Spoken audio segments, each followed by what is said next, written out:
नमस्कार, मैं हूं प्रवीण गौतम।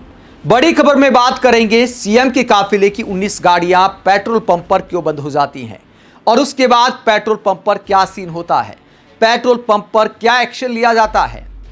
एमपी के सीएम मोहन यादव का एक कार्यक्रम था रतलाम में। पिछले दिन 19 गाड़ियां काफिले में शामिल होने के लिए आ रही थी। रतलाम बॉर्डर के पास एक गांव के पास पेट्रोल पंप है, भारत पेट्रोलियम का शक्ति पेट्रोल पंप पर। वहां पर 19 गाड़ियां फ्यूल भराने के लिए रुकती हैं, डीजल भराने के लिए रुकती हैं। और उसके बाद क्या सीन होता है, 19 गाड़ियों में डीजल भराया जाता है और उसके बाद कुछ गाड़ियां थोड़ा सा चलकर बंद हो जाती है पेट्रोल पंप पर ही, और कुछ गाड़ियां हाईवे पर जाकर बंद हो जाती हैं। और इस तरह का सीन होता है, आप ये देख सकते हैं, गाड़ियों को धक्का लगाया जा रहा है। उसके बाद एक के बाद एक सारी 19 की 19 गाड़ियां बंद हो जाती हैं। फिर मैकेनिक वगैरह जांच भी करते हैं, पेट्रोल पंप वाले भी देखते हैं कि भैया क्या गड़बड़ हो गई, कहीं टैंक में तो गड़बड़ नहीं है।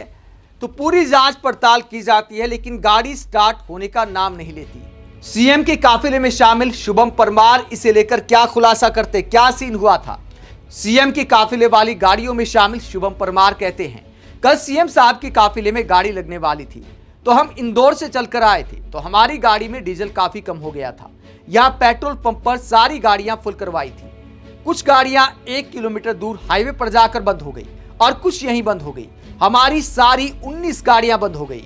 आगे शुभम परमार कहते हैं, जब हमने पेट्रोल पंप वालों से पूछा कि भाई तुम्हारे तेल में मिलावट तो नहीं है, तो उन्होंने बोला कि हमारे तेल में कोई दिक्कत नहीं है। फिर हमने उनके फ्यूल को चेक करा तो उसमें आधा डीजल आधा पानी निकला। हमने उसके बाद अधिकारी लोगों को बताया तो अधिकारी वगैरह आए भी थे यहाँ। तो शुभम परमार आप बीती बताते हैं कि रतलाम के पास पेट्रोल पंप पर आखिरकार क्या हुआ। एक और ट्रक ड्राइवर ने बताया कि उसका ट्रक भी कुछ दूर चलकर बंद हो गया, उसने भी अपनी टंकी फुल कराई थी। यानी डीजल में भारी मात्रा में मिलावट देखी गई थी। सीएम के काफिले की 19 गाड़ियां बंद होती है तो हड़कंप मच जाता है। तहसीलदार और दूसरे प्रशासनिक अधिकारी वहां पर पहुंच जाते हैं, खाद्य आपूर्ति विभाग वाले पहुंच जाते हैं। और उसके बाद क्या निकलकर सामने आता है, निकलकर सामने ये आता है कि जो डीजल भरवाया गया था उसमें पानी की मिलावट थी, भारी मात्रा में पानी की मिलावट थी। अब सीएम के काफिले की गाड़ियों का मामला था तो खाद्य आपूर्ति विभाग अफरा तफरी में पेट्रोल पंप को सीज कर देता है। हालांकि यह कहना मुश्किल है कि पानी की मिलावट जानबूझकर की गई या फिर जो बारिश हो रही थी उसकी वजह से रिसाव हो गया।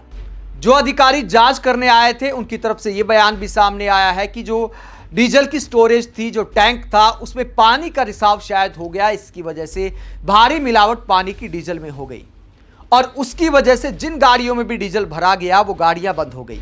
सीएम के काफिले की 19 गाड़ियां बंद हुई। उसके बाद इंदौर से नई गाड़ियां मंगाई जाती हैं सीएम के काफिले में शामिल करने के लिए।